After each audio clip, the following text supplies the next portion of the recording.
airing on offthehooksports.com, your home for real news, real opinions, and what really matters about Tennessee athletics. The Off the Hook podcast at offthehooksports.com or Facebook, YouTube, Twitter, or wherever you go for your favorite podcasts. Apple Podcasts, Spotify, Stitcher, Google Play, TuneIn, iHeart. Like, share, follow, subscribe. Off the Hook with Dave Hooker starts now. Here we go with Josh Ward. I am Dave Hooker. We are off and running on this Monday, wherever you're watching or whenever you're watching.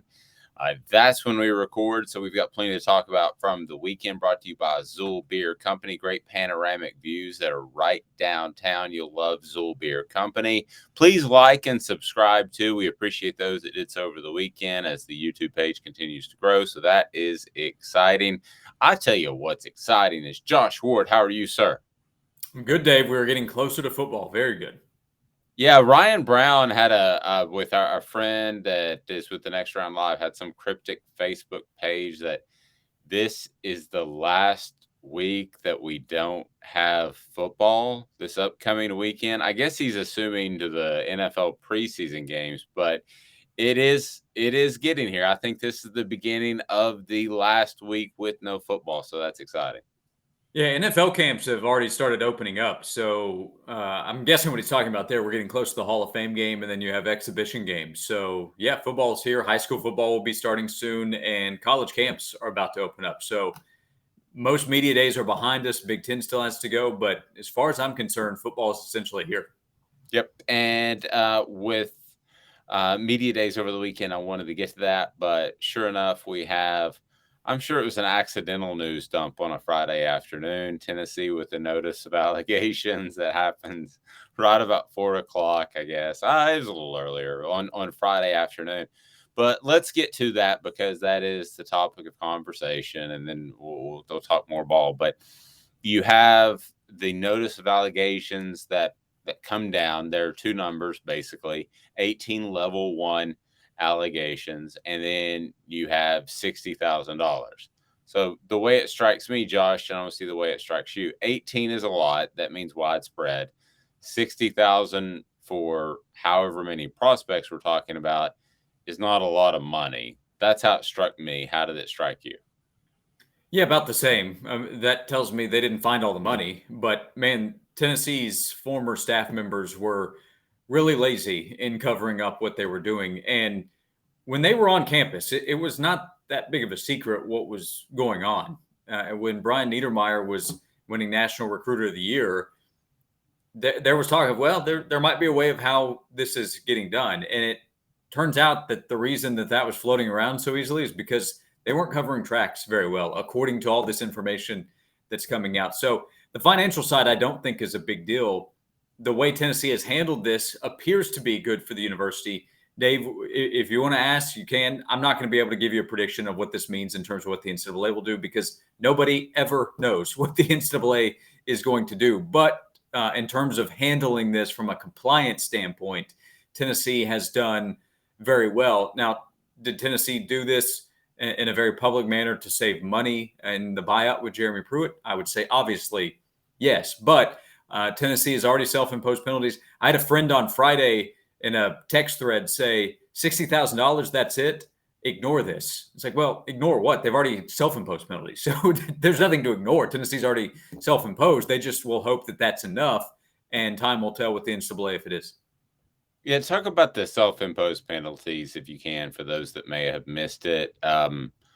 And I'm not going to ask you to predict what the NCAA is going to do, but I'm going to ask you to predict what the NCAA is going to do. So your thoughts on what Tennessee has done to be cooperative at this point and what might happen. I won't hold you to it. Yeah, Tennessee has self-imposed scholarship reductions, which they're about to move on from because that was over this past year. I think it affected how many players Tennessee could have brought in this past spring, because there was a total scholarship number issue. Now, what helped Tennessee last year while dealing with a reduction, they had super seniors who did not count against the number.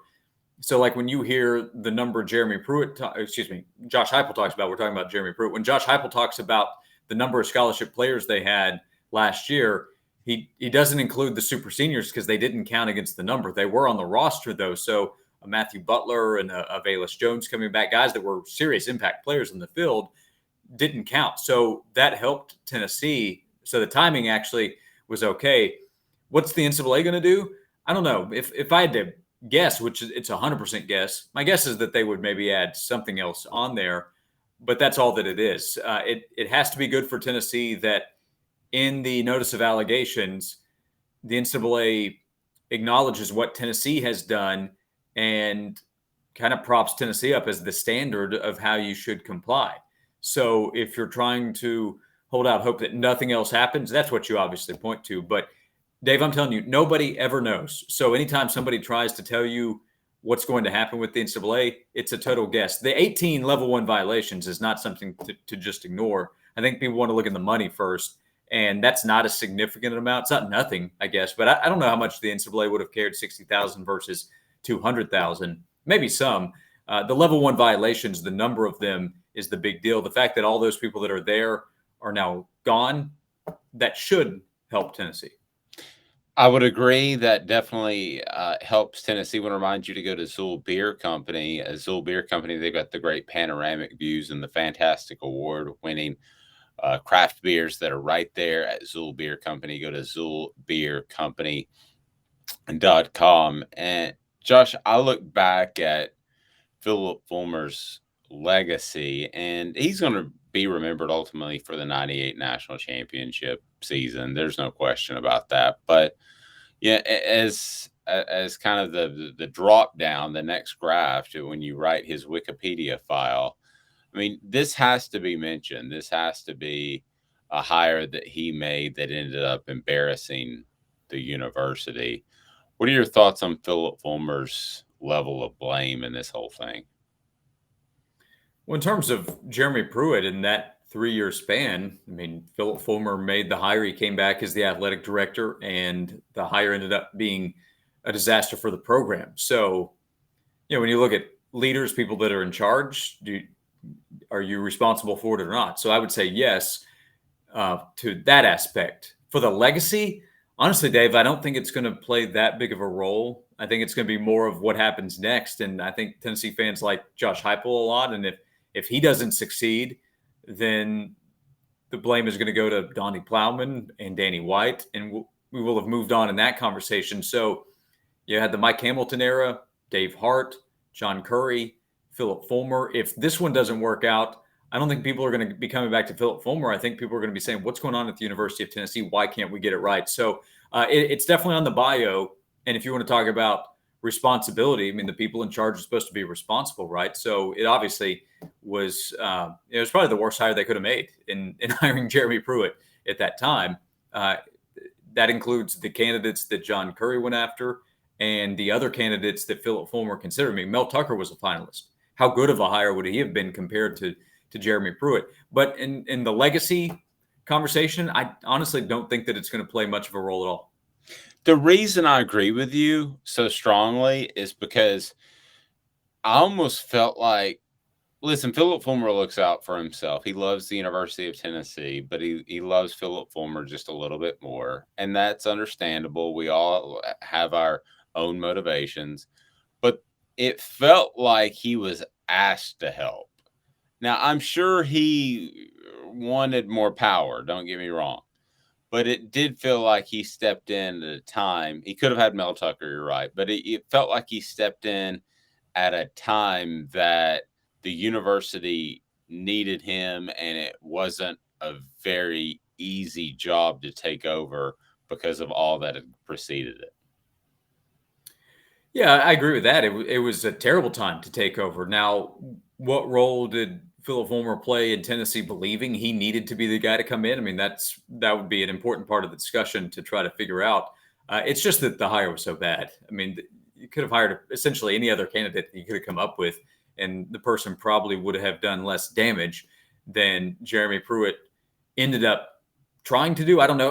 Part of it too is they didn't win. If Tennessee were 7-3 instead of 3-7 in 2020, I don't think we're having this conversation. But they went 3-7, so they were bad on the field. They had a weird but ultimately successful 2019 season. But 2018 was no good. 2020 was terrible. And then you had everything that was happening behind the scenes. But I'm telling you, on the recruiting trail in the world of college football, it was no secret what was probably going on at Tennessee. It was just a matter of, did somebody want to look into it? And when Tennessee was no longer winning in 2020, Tennessee wanted to look into it.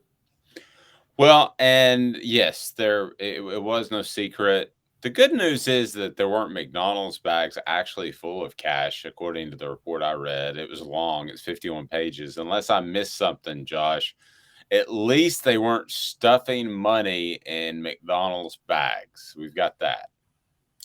No, just expensive meals at McDonald's that were going into the bag. So if that makes you feel better, sure. I'll tell you this, the jokes are never going to go away. So Arkansas fans and Florida fans and Michigan fans, when they want to make McDonald's bag jokes, they're still going to make them. Yeah, I would agree with that. And I thought one of the things that was most disturbing, Josh, is the widespread infractions. I mean, not only assistant coaches. Hey, I get it. I think there are a lot of programs that they have the one main coach and they have the bagman assistant coach, and those are the only two people that really know about it. But there were like 5 coaches, 4 support staffs, and Jeremy Pruitt's wife. Did the dog not get involved? I can't figure out why he didn't think it was a better idea just to keep it a little more quiet. That's the thing that befuddles me about the whole thing. Yeah, it's baffling, honestly, because Jeremy Pruitt's been around college football for a long time. Brian Niedermeyer, somewhat. He had not played a big role, neither had Shelton Felton until getting to Tennessee in terms of a big Power 5 program. But I would have thought that they would have understood that you need to be a little more cleaned up in how you're going to do your dirty business. And for whatever reason, that was not the case. But using university issued phones is just so stupid that it baffles the mind that it could have happened, but it did. Andy Staples wrote one of my favorite college football columns ever several years ago for Sports Illustrated at the time, and it was Cheating for Dummies. And it talked about burner phones and it talked about cash. I think cash was 3 of the 7 rules, something like that. Go check it out.